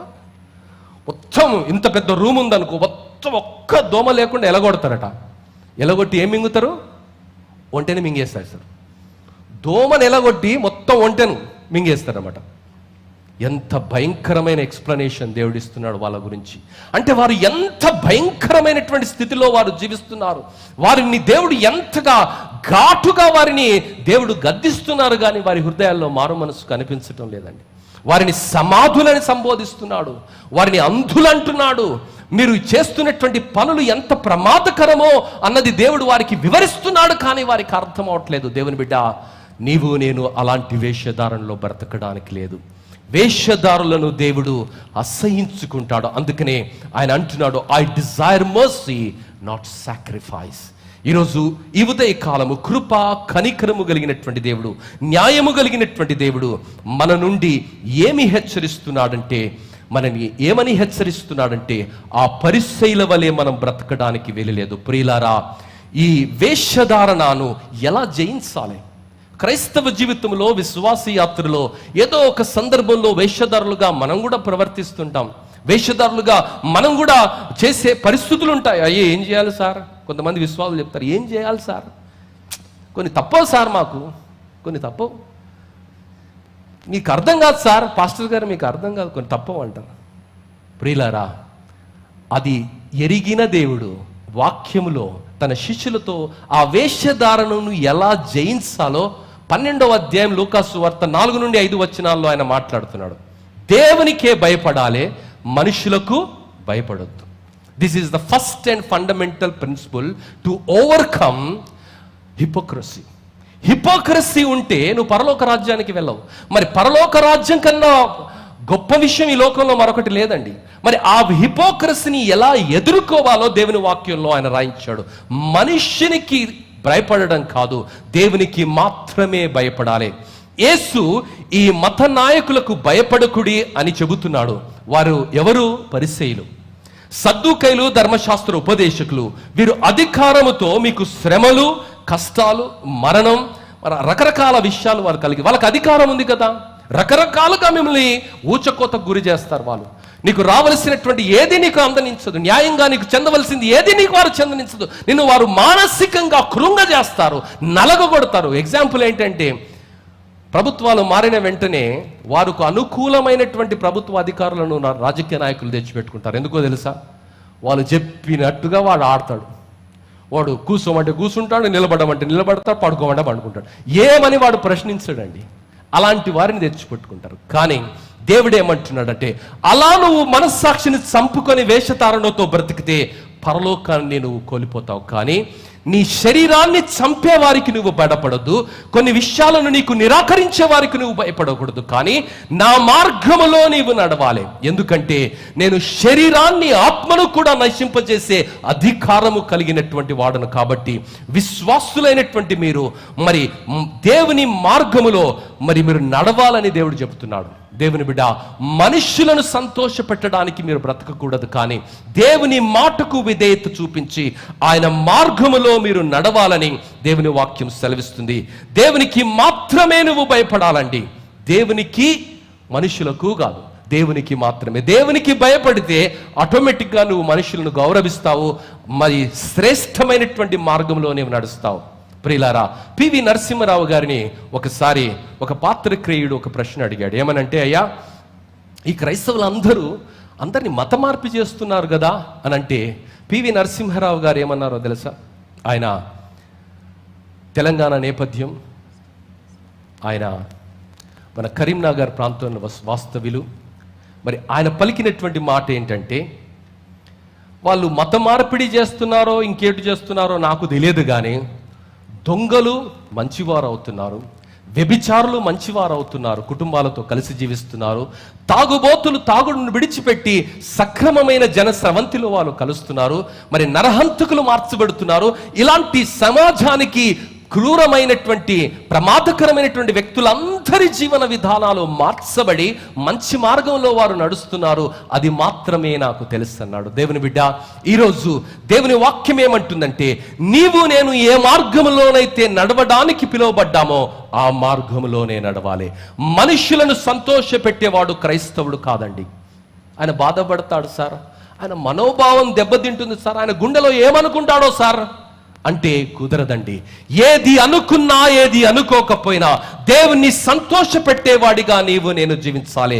ఈరోజు క్రైస్తవులు చాలా తొందరగా భయపడిపోతున్నారండి, అన్ని విషయాల గురించి భయపడిపోతున్నారు. పేతురు కూడా అందుకు మిన్నయం కాదండి. పేతురు ఒక సందర్భంలో అన్యజనులతో కలిసి భోజనం చేస్తుంటే ఈ యూదులు వచ్చినటువంటి సందర్భంలో ఆ యూదులకు భయపడి అన్యజనులతో భోజనం చేయటం ఆయన పనిచేశాడు. ప్రియులారా, మరి ఈరోజు అలాంటి వేషధారణ మన జీవితాలలో కనిపించదు. మనలో అనేకులు అదే చేస్తున్నారు. మనుషులకు భయపడుతున్నారండి. వాళ్ళు ఏమనుకుంటారో అండి, వాళ్ళ మంచి పుస్తకాలలో నేను ఉండనండి, వాళ్ళు నన్ను ఎన్నుకుంటారో లేదో అండి అన్నటువంటి భయం. దేవుని వాక్యం ఏమంటుందంటే మనుష్యులను సంతోష పెట్టడానికి కాదు, మనము దేవుణ్ణి సంతోష పెట్టడానికి మన ఆయుష్ను దేవుడు పొలగిస్తున్నాడు.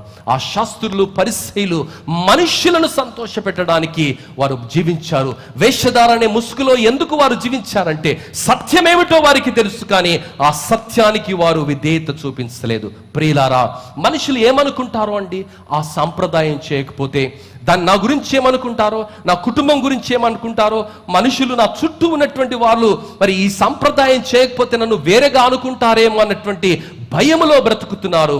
దేవుని కృపను మరి హీనంగా చూస్తున్నటువంటి పరిస్థితి. దేవుని బిడ్డ, ఈరోజు మనము వేషధారణను తప్పించుకొని బ్రతకాలి అంటే దేవునికి భయపడాలి, దేవుని మాటకు విధేయత చూపించాలి. సాంప్రదాయం, ఆచారము, పద్ధతి అనే బంధకాలలో మనం బ్రతకటం కాదమ్మా. ఆ బంధకాలన్నిటిలో నుండి దేవుడు మనల్ని విడిపించాడు. మనల్ని విడిపించింది ఎందుకంటే దేవుని మాటకు విధేయత చూపించడానికి, దేవుని దృష్టిలో ఏది సరి అయినదో అది మాత్రమే చేయడానికి దేవుడు మనల్ని పిలిచాడు. మూడవదిగా, వేషధారణ అనే ప్రమాదకరమైన పరిస్థితి మన జీవితంలో దాపురించకుండా ఉండాలంటే రెండో విషయం ఏమిటంటే దేవుణ్ణి నీవు ఏమిటో తెలుసుకోవాలి. దేవుడు నీ గురించి ఆలోచిస్తున్నాడు అన్నది కూడా నీవు గుర్తించాలి.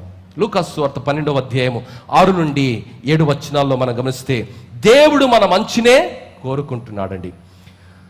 మనము మన క్రియల వలన నరకంలో పడకుండా ఆయన మన గురించి ఆలోచన చేస్తున్నాడు. మనం ఫలానా విషయం చేయొద్దని దేవునికి ఆశ. ఆ ఫలానా విషయం నువ్వు నేను చేస్తే తప్పకుండా నరకంలోనికి వెళతాం. ఆ నరకములో నుండి విడిపించడానికి దేవునికి ఇష్టమైనది ఏందో మనం చేయాలి. ఎందుకంటే దేవుడు మన గురించి ఆలోచిస్తున్నాడు. ప్రియులారా, దేవునికి ఏది ఇష్టమో అదే చేయాలి, అది మాత్రమే చేయాలి, అది కూడా కాదు. Let me repeat this. దేవునికి ఏది ఇష్టమో అదే చేయాలి, అది మాత్రమే చేయాలి, అది కూడా కాదు. అన్ని చేస్తానండి, ఇది కూడా చేస్తానంటే కుదరదు. దేవునికి ఏది ఇష్టమో అది మాత్రమే నువ్వు చేయాలి. దేవుని బిడ్డ, దేవుడు నీ గురించి ఎంత సూక్ష్మంగా ఆలోచిస్తున్నాడంటే 6-7 వచనాల్లో మరి ఆ పిచ్చుక గురించి ఆలోచిస్తున్న దేవుడు, ఆ వెంట్రుక గురించి ఆలోచిస్తున్న దేవుడు నీ గురించి ఆలోచించటం లేదా? ఎందుకర్రా మనిషికి భయపడతావు? ఎందుకర్రా పరిస్థితులకు భయపడతావు? ఎందుకర్రా దిక్కులకు భయపడతావు? ఎందుకల్లా సాంప్రదాయాలకు భయపడతావు? రోజులకు భయపడతావు? ముహూర్తాలకు భయపడతావు? ఇదా క్రైస్తవ జీవితం అంటే? ఇదా క్రీస్తు మాటకు విధేయత చూపించడం అంటే? ఇదా క్రైస్తవ విశ్వాసి జీవితం అంటే? దేవుని వాక్యము సెలవిస్తుంది అవి చాలా ప్రమాదకరమైనటువంటి గురుతులు. దేవుని బిడ్డ, దేవునితో ఆటలాడకూడదు. దేవునితో చాలా పారదర్శకంగా మనం బ్రతకాలి. నీలో ఉన్నవాడు ఈ లోకములో ఉన్నవాని కన్నా గొప్పవాడు. దేవుడు అంటున్నాడు, నా గొర్రెలు నా స్వరమును వింటాయి. ఈ లోకములో ఉన్నటువంటి ఏ స్వరాన్ని వినడానికి కాదు, కానీ దేవుని స్వరాన్ని వినడానికి దేవుడు మనల్ని ఏర్పరచుకున్నాడు. దేవుని బిడ్డ, ఆ పరిసయ్యులైనటువంటి వారు దేవుని వాక్యం వారికి ఖచ్చితంగా తెలుసు, కానీ దేవుని మాటకు వారు విధేయత చూపించరు. ఆ ప్రమాదకరమైనటువంటి ధోరణి క్రైస్తవ సంఘాలలో కూడా ఉన్నది. అన్నీ తెలుసు, అన్నీ చూస్తున్నారు, కానీ అంధుల వలె, చెవిటి వారి వలె, మూగవారి వలె ప్రవర్తిస్తున్నారు. అలాంటి ఒక సమాజంలో యేసు నిలవబడి మాట్లాడుతున్నాడు. యేసును మించిన విప్లవకారుడు మరొకడు లేడండి. అలాంటి ఒక భయంకరమైన శక్తివంతమైన మత వ్యవస్థకు ఒక్కడు ఒంటరిగా నిలబడ్డాడు. ఆ 12 మందిని కట్టగట్టి ఆ 12 మందిని ఎంత శక్తివంతమైనటువంటి వ్యక్తులుగా, వ్యవస్థలను, ప్రపంచాన్ని ప్రభావితం చేసే వ్యక్తులుగా ఆయన మార్చాడో తెలుసా?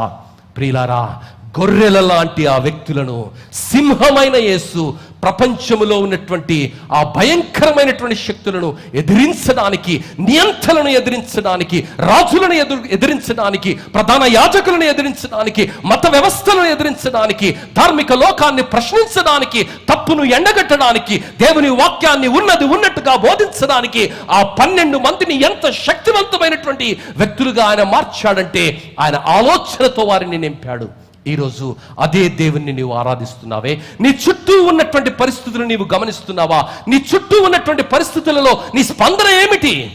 ఈరోజు ఇంగ్లీష్ ఆరాధనలో Ratan praise and worship lead చేస్తూ in between the songs he narrates certain things and he was narrating about the history of this church. 100 years back it has been established with great vision and mission. What is that we are doing? Are we living up to the calling with which we have been established here? దేవుని బిడ్డ, క్రైస్తవ జీవితం అంటే వచ్చి ఆదివారం కనిపించి మళ్ళొక ఆదివారం తర్వాత మాయమైపోయేది కాదు. కానీ ప్రతిరోజు ఒక జ్వాలగా, జ్యోతిలా దేవుని కొరకు మనం బ్రతకాలి. పరిస్థితులను బట్టి కదిలేవారం కాదు. మనుషుల ఎదుట మనం అంగీకరించబడాలన్నటువంటి వెంపర్లాట మనకు అర్థం లేదు. మనుషులు నేను అంగీకరించినా అంగీకరించకపోయినా పర్వాలేదు. దేవుడు అంగీకరిస్తే నీ నామాన్ని గొప్ప నామంగా దేవుడు మారుస్తాడు. యేసు ప్రభువును అందరూ విడిచిపెట్టారండి. శిష్యులు విడిచిపెట్టారు, తోబుట్టువులు విడిచిపెట్టారు, బంధువులు విడిచిపెట్టారు, అందరూ విడిచిపెట్టారు. ఒంటరివాడుగా సిలువలో నిలబడ్డాడు, సత్యం కొరకు నిలబడ్డాడు, సిలువ వేయబడ్డాడు. కానీ ఆ సత్యము సమాధి చేసిన తర్వాత శక్తిగా ప్రభంజనంగా ప్రపంచానికి పరిచయమైంది. సత్యాన్ని ఎవరు ఈ లోకములో ఆపలేరు. సత్యానికి అంత గొప్ప శక్తి, స్వయం శక్తిని అది కలిగి ఉన్నది. ఆ సత్యాన్ని నీ హృదయంలో భద్రపరచుకుంటే, ఆ ధర్మాన్ని నీ హృదయంలో భద్రపరచుకుంటే, ఆ మార్గములో నీవు నడిచినట్లయితే ఎవరు నిన్ను అంగీకరించినా అంగీకరించకపోయినా, ఎవరు నీ గురించి ఏది మాట్లాడినా మాట్లాడకపోయినా, విమర్శించినా నీవు కదలని పరిస్థితిలో నీవు ఉంటావు. కానీ పూటకో వేషం, గడపకో రాగం, నిలకడలేని నీటి జీవితం ఎంతకాలం అండి? ఆ జీవితం ద్వారా అలాంటి జీవన విధానము కలిగినటువంటి వారు లోకానికి ఏమీ మేలు చేయలేరండి. ఆ పరిసయ్యులు ఆనాటి ధార్మిక లోకములో మనుషుల పైన మోయలేని భారాలను పెట్టారండి. చిటికన వేలితో కూడా ఆ భారాలను ఎత్తినటువంటి దాఖలాలు లేవు. అలాంటి వ్యక్తుల్లా మీరు ఉండకూడదు. నా బిడ్డలుగా నా వలే మీరు బ్రతకాలి. మనుషుల యొక్క అభిప్రాయాల కొరకు మనం బ్రతకటం కాదండి. ఈరోజు నీవు నేను ఆయన కొరకు బ్రతకాలి. నన్ను ఎవ్వడు విమర్శించొద్దండి. విమర్శిస్తే నాకు బాధ అవుతుందండి. అరే, యేసయ్యనే విమర్శించారు బ్రదర్, నిన్ను విమర్శించకుండా ఉంటారా? పౌలునే విమర్శించారు బ్రదర్, నిన్ను విమర్శించకుండా ఉంటారా? పేతురునే విమర్శించారు బ్రదర్, నిన్ను నన్ను విమర్శించకుండా ఉంటారా? నాకు కోపం అండి, ముక్కు మీద కోపం వస్తుందండి. ముక్కు మీద కోపం రాదు, ఇంకెక్కడ కోపం రాదు. యేసయ్య బిడ్డ అంటే నిగ్రహంతో ఉండాలి, ఆగ్రహంతో కాదు. నిగ్రహంతో ఉండాలి. దేవుని సంకల్పంలో నీవు నడుస్తున్నప్పుడు, ఆ మతాధికారులకు వ్యతిరేకంగా ఒంటరి పోరాటం చేస్తున్నప్పుడు, యేసు గురించి అనేకమైన అపవాదాలు మోపారు. లోకమంతా యేసుకు వ్యతిరేకంగా ఒక్కటై ముక్త కంఠంతో వారు నినదించారు.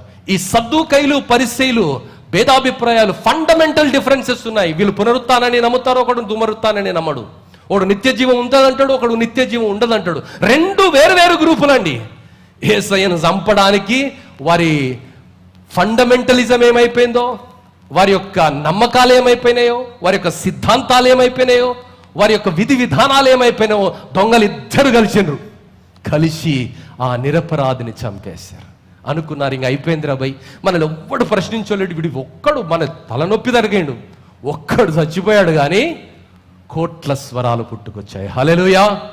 దేవుని బిడ్డ, ఈరోజు సత్యాన్ని ఎవడు చంపడానికి ప్రయత్నం చేసినా, ఏ దేశంలో చంపడానికి ప్రయత్నం చేసినా, ఏ ప్రభుత్వాలు చంపడానికి ప్రయత్నం చేసినా భయపడవలసిన అవసరం లేదు. అదే ప్రభుత్వాల దగ్గరికి పిరికి వాళ్ళలాగా మోకాళ్ళతో ప్రయాణం చేస్తాం, క్యాండిల్లు పట్టుకొని ప్రయాణం చేస్తాం, మాకు న్యాయం వచ్చేదాకా మేము ధర్నాలు చేస్తాం. అవసరం లేదన్నా. నీకు బైబిల్ తెలియదు కాబట్టి ఎన్ని వేషాలు వేస్తున్నావు.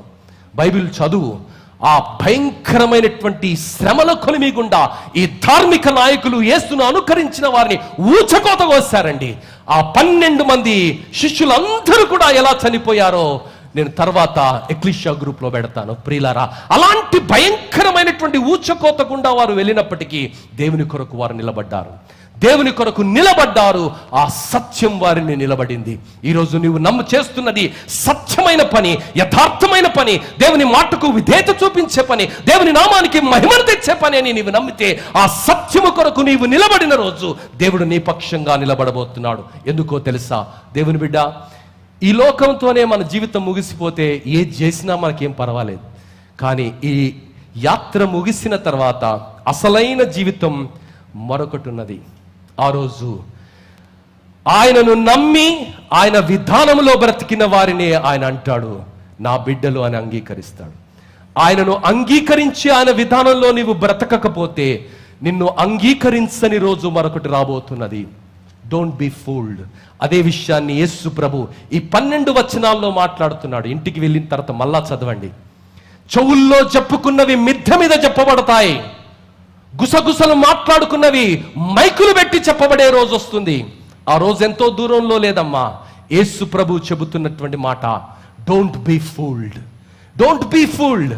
ఆ భయంకరమైనటువంటి వ్యక్తుల్లా మీరు ఉండకూడదు. నా శిష్యులుగా, నా బిడ్డలుగా, నా రక్తం చేత కొనబడినటువంటి మీరు నా కొరకు బ్రతకాలి, మీరు నా కొరకే మీరు జీవించాలి. నేను మిమ్మల్ని కాపాడుతాను. నన్ను మీరు ఎరగనంటే ఒక రోజు వస్తుంది నేను కూడా మిమ్మల్ని ఎరగననే ప్రమాదకరమైనటువంటి స్థితి. దేవుని బిడ్డ, ఈరోజు దేవుని బిడ్డలుగా ఆయన కొరకు మనం బ్రతకాలి. దేవుడు మనల్ని ప్రత్యేకమైనటువంటి ఉద్దేశంతో ఆయన మనల్ని ఏర్పరచుకున్నాడు. మనల్ని ఏర్పరచుకున్నటువంటి దేవుడు, మన గురించి ఆలోచిస్తున్నటువంటి దేవుడు, మన గురించి ఆయన పలుకుతున్నటువంటి మాట. 1 పేతురు 1వ అధ్యాయము 19 నుండి 21 వచనాల్లో మనం గమనిస్తే దేవుని వాక్యము ఈ విధముగా సెలవిస్తుంది.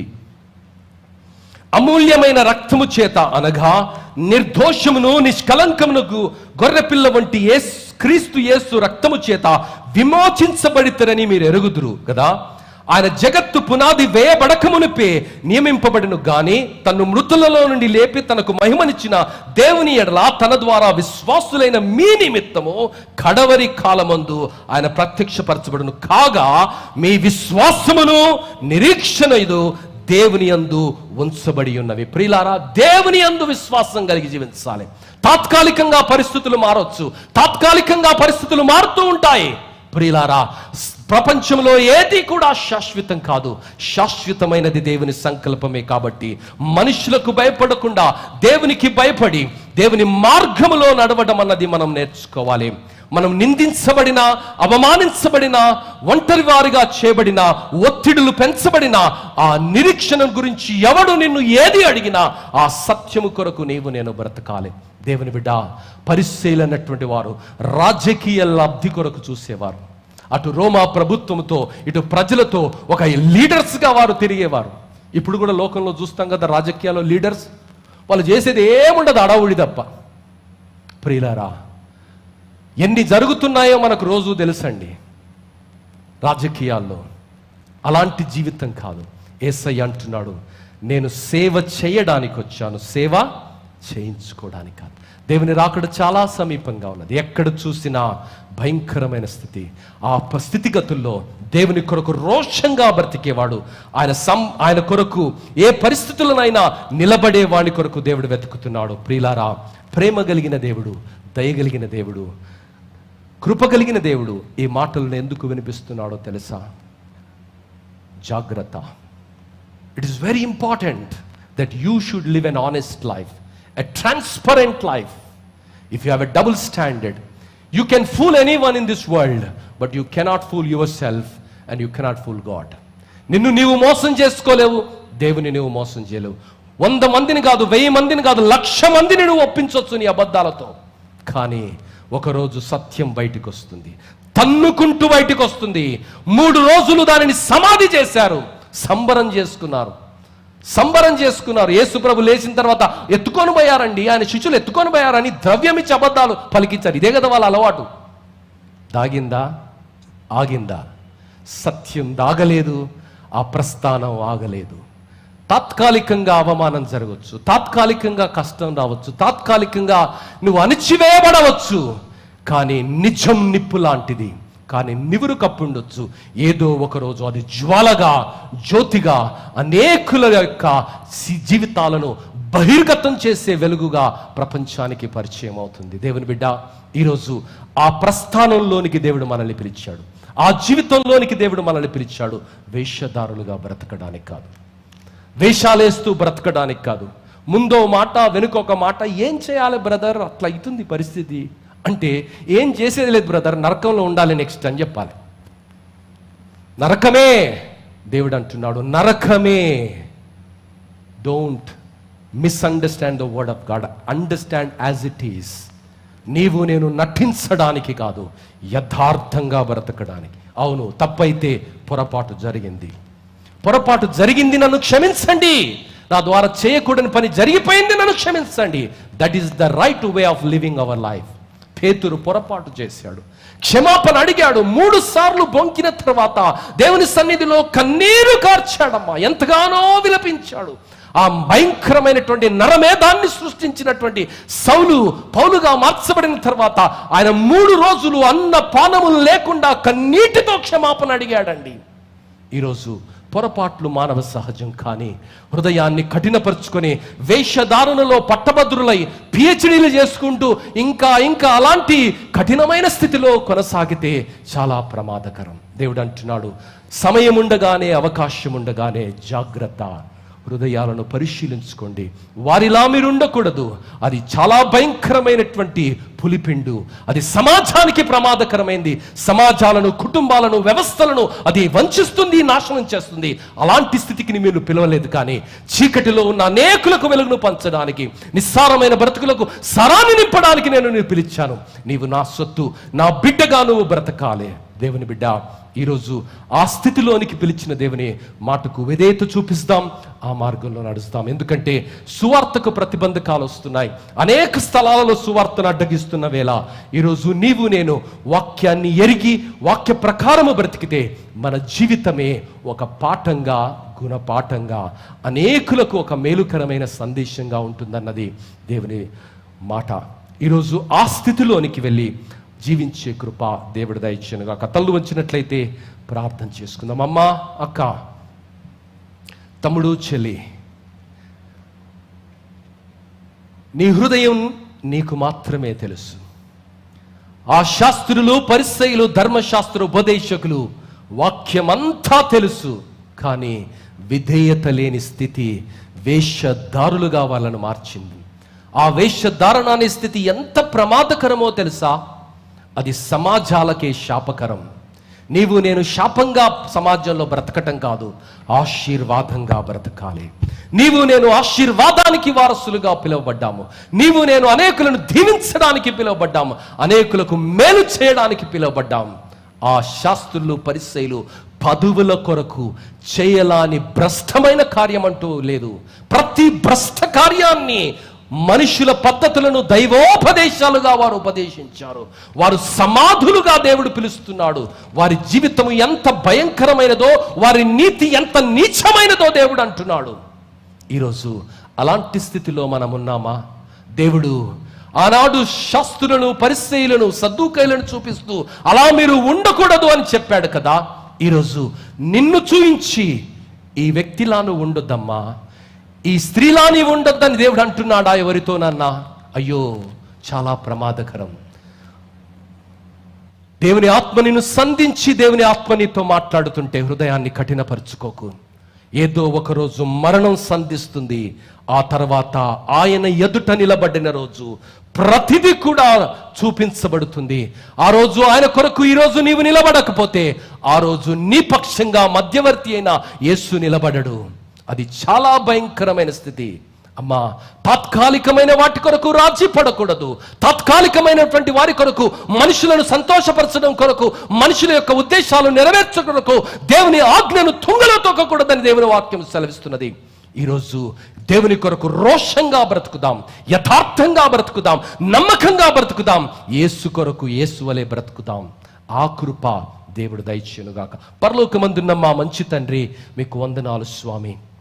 ఈ మధ్యాహ్నపు వేళ నీ వాక్యములో నుండి ఆ 12 వచనాలలో ఉన్నటువంటి ఆ సత్యాన్ని మీరు మాకు విడమర్చినందుకు మీకు వందనాలు ప్రభా. వేషధారులుగా మేము బ్రతకకుండా ఎలా జాగ్రత్త పడాలో నీవు మాకు నేర్పించావు. మనుష్యులకు భయపడటం కాదు, మనుషులను సంతోష పెట్టడం కాదు ప్రభా, నీకు భయపడి నిన్ను సంతోష పెట్టడం మేము నేర్చుకోవాలి ప్రభా. నాయనా, మనుషుల ఎదుట నీతి క్రియలు జరిగించటం కాదు, మా హృదయము నీ సన్నిధిలో అంగీకారకృతంగా ఉండాలని నీ వాక్యం సెలవిస్తున్నది. అలా బ్రతకడానికి మమ్మల్ని బ్రతికించండి నాయన. మమ్మల్ని సిలువుగా చిక్కులో పెట్టే పాపములో పడకుండా ప్రభా, మా దురభిమాన పాపములో పడకుండా, పరిస్థితుల ప్రభావానికి లోను కాకుండా నీతిగా, యథార్థంగా, పరిశుద్ధంగా మమ్మల్ని మేము నీ కృప ద్వారా కాపాడుకుంటూ నీతి కొరకు ఒక్కరైనా ఒంటరైనా నిలబడడానికి సహాయం దయచేయండి. ఆ ఒక్కడైనా ఒంటరైనా ఎంత శక్తివంతమైనదో నీ జీవితం ద్వారా నీవు మాకు చూయించావయ్యా. నిన్ను అనుకరిస్తున్న మేము నీ కొరకు అలా బ్రతకడానికి సహాయం దయచేయండి. ఆ చీకటి ధార్మిక లోకములో ఒక వెలుగుగాను వచ్చావు నాయన. మతం అనే అంధకారములో, మౌఢ్యములో బ్రతుకుతున్నటువంటి ఆ మూకల మధ్యలోనికి రక్షకునిగా నీవు వచ్చావయ్యా. లోకానికి వెలుగుగాని వచ్చావయ్యా. లోకానికి ఉప్పుగాని వచ్చావు స్వామి. ఈరోజు అనేకమైనటువంటి ధార్మిక లోకాలలో అంధకారమైనటువంటి బంధురములో ఉన్న అనేకులకు వెలుగును పంచడానికి, బంధకాలలో నుండి విడిపించడానికి, ప్రభువు నీతిని ప్రకటించడానికి, నీ యొక్క న్యాయమైనటువంటి ప్రభా రాకడ తీర్పును ప్రకటించడానికి నీవు మాకిచ్చినటువంటి బాధ్యతలో నమ్మకంగా, యథార్థంగా మేము ముందుకు సాగడానికి, మీరిచ్చినటువంటి ఆ పిలుపును అందుకొని ఆ సంకల్పములో మేము బ్రతకడానికి మమ్మల్ని బ్రతికించి నడిపించమని మీ సన్నిధిలో ప్రార్థిస్తున్నాం. ఇంతవరకు ప్రభా మరి మా జీవితంలో ఉన్నటువంటి ప్రతిదీ నువ్వు మాకు చూయించావు స్వామి. లోపభూయిష్టంగా ఉంటే వాటిని సరిచేసుకొని నీ సన్నిధిలో యథార్థంగా బ్రతకడానికి సహాయం దయచేయండి. వేషధారణ అన్నది ప్రమాదకరమైనది, శాపగ్రస్తమైనది స్వామి. ఆ జీవితాన్ని మా నుంచి దూరం చేయండి ప్రభా. విధేయులుగా, నిన్ను సంతోషపెట్టే బిడ్డలుగా, నీకు నచ్చిన బిడ్డలుగా నీ మార్గంలో బ్రతకడానికి సహాయం దయచేయండి ప్రభా. మరి ఈ లోకముతోనే మా జీవితం ముగిస్తే బాగుంటుంది, కానీ ఈ లోకం ముగిసిన తర్వాత, ఈ యాత్ర ముగిసిన తర్వాత అసలైన అనంత జీవితం ప్రారంభమవుతుంది నాయన. ఆ అనంత జీవితంలోనే మా స్థానాన్ని మేము కోల్పోతే అంతకన్నా దౌర్భాగ్యమైనది, అంతకన్నా హీనమైనది, అంతకన్నా పాపయుక్తమైనది మరొకటి లేదు స్వామి. ఈ తాత్కాలికమైన తావెత్తల కొరకు మనస్సాక్షిని అమ్ముకొని ప్రభా మేము బ్రతకడం, మనస్సాక్షిని చంపుకొని బ్రతకడం, మనస్సాక్షికి విరుద్ధంగా బ్రతకడం, నీ వాక్యానికి విరుద్ధంగా బ్రతకడం చాలా శాపగ్రస్తమైనది స్వామి. ఆ స్థితిలోనికి ఎవ్వరము ప్రభా మేము వెళ్లకుండా మమ్ములను, మా కుటుంబాలను, మా జీవితాలను చాలా జాగ్రత్తగా, భయముతో, వణుకుతో కాపాడుకుంటూ నీ చేత బలా నమ్మకమైన మంచి దాసుడానే పిలుపునందుకొని నీ సన్నిధిలో గుర్తించబడగలిగినటువంటి ఆ గొప్ప జీవితాన్ని, దీనమైన జీవితాన్ని, పరిశుద్ధ జీవితాన్ని మీరు మాకు దయచేయండి. ఆ రోజు ప్రభా లాజరు ఏమీ లేని స్థితిలో ఉన్నాడు, కానీ ఆయన గుర్తించబడ్డాడు ప్రభా. ఆ ధనవంతుడు అన్నీ కలిగిన స్థితిలో ఉన్నాడు, కనీసం వాని పేరు కూడా రాయించబడలేదు, వాడు గుర్తించబడలే ప్రభా. మరి ఈరోజు మా జీవితంలో ఏమీ ఉన్నా లేకపోయినా, ఏమి పొందుకున్నా పొందుకోకపోయినా, ఏది నిరాకరించబడినా ఏది పొందుకోకపోయినా ప్రభా నీతిగా బ్రతకడానికి సహాయం దయచేయండి. నిబద్ధతతో బ్రతకడానికి సహాయం దయచేయండి. వాక్యపు వెలుగులో బ్రతకడానికి సహాయం దయచేయండి. ఖచ్చితమైన జీవితాన్ని దయచేయండి ప్రభా. ఆ జీవితంలో ఒక అడుగు ఇటు కానీ ఒక అడుగు అటు కానీ వేయకుండా నీ మార్గములో నిఠారుగా నీ వెనక ఖచ్చితంగా నడవగలిగిన కృప మా అందరికీ ప్రసాదించమని జాగ్రత్తతో, జాగరూకులుగా నీ రాకడకై ఎదురు చూస్తూ ఈ లోకంలో జీవించడానికి మమ్మల్ని అందరినీ నడిపించుమని యేసు నామములో అడిగి వేడుకుంటున్నాము తండ్రి. ఆమేన్.